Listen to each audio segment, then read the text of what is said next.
Study Session 10. African Metaphysics. Introduction.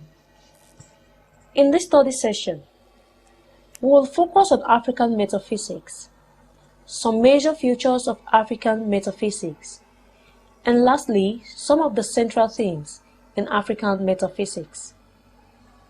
When you have studied this session, you should be able to 1. Discuss African metaphysics. 2. Point out the major features of African metaphysics. 3.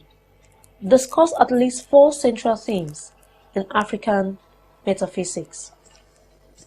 Is there an African metaphysics?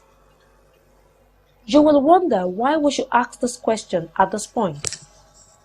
While asking whether there is an African metaphysics, instead of telling us what it is, or you will recall the earlier debate about whether African philosophy exists or not. You will also recall that the debate became necessary because some Western scholars had said that Africans were inferior to the whites and altogether subhumans. Well, part of what those Western scholars also said is that Africans are not rational. The implication of this is that Africans are not able to think deeply about important things of life. And if Africans could not think deeply about anything, how can there be African metaphysics? Or quite simply, how can anyone claim that there are some people in Africa who have attempted to provide answers to the kind of questions, metaphysical in nature, that we earlier raised? But in contemporary times, no one still believes that rationality is a preserve of the West or any particular group of people. The fact is, Africans can think just the same way Indians, Americans, or Europeans can. So it means that there is such a thing as African metaphysics. But then, every philosophical thinking, even when it originates from a particular society, ought to attempt to get itself understandable and perhaps useful within other cultures. That is the only way rationality, as a universal human ability, can be made sense of. That is also why communication across cultures is possible. So in discussing African metaphysics, one is careful not to pretend that all the issues can be raised and completely resolved using only African concepts and ideas, or even that such issues applies only to African societies. Features and characteristics of African metaphysics. The following can be said to be true of metaphysical thinking in most African societies, with minor modifications and very rare exceptions in Africa. 1. Metaphysical thinking is empirically derived and drawn from human relations. This means that metaphysical ideas are drawn from physical day-to-day experience of the African and are meant to serve some purpose in actual social relations. We will say more on this in this lecture. 2. Metaphysics does not treat the abstract or the unreal. This is related to the first point. Africans do not look for general ideas about things that they do not experience or are unreal. 3. Metaphysics is based on the perception of reality as determined by history, geographical circumstances, culture and religion, thought, system, language, and the African worldview. This means that metaphysics in Africa contains certain notions that may be peculiar to Africa, like spirit, ancestral worship, witchcraft, magic, etc. 4. African metaphysics is holistic and hierarchical in nature. This means that in Africa, everything hangs together in a system, where God is at the top and the living person at the center. Force is gained or lost between entities at different stages of the hierarchical structure. 5. African metaphysics tends to be supernatural, especially to the Western eye. But like we have said, African metaphysics is largely empirical. 6. Causality plays an important role in metaphysical thinking.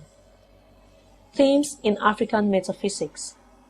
Let us briefly discuss some of the themes in African metaphysics. 1. God. God in African life.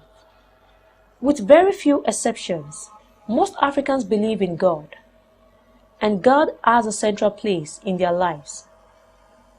God as a supreme being. Africans believe that God is the supreme being, a benevolent God with a great sense of goodwill. God is not far from us.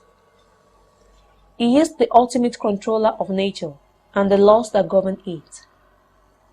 Thus, God overlooks everything we do. God as a creator. God is believed as the creator of the world. But again, since He is not outside the world, He didn't create the world out of nothing. Most African stories about the creation of the world include versions that say God created the world using one thing or the other. Ancestors. In examining the relationship between the African and the ancestors,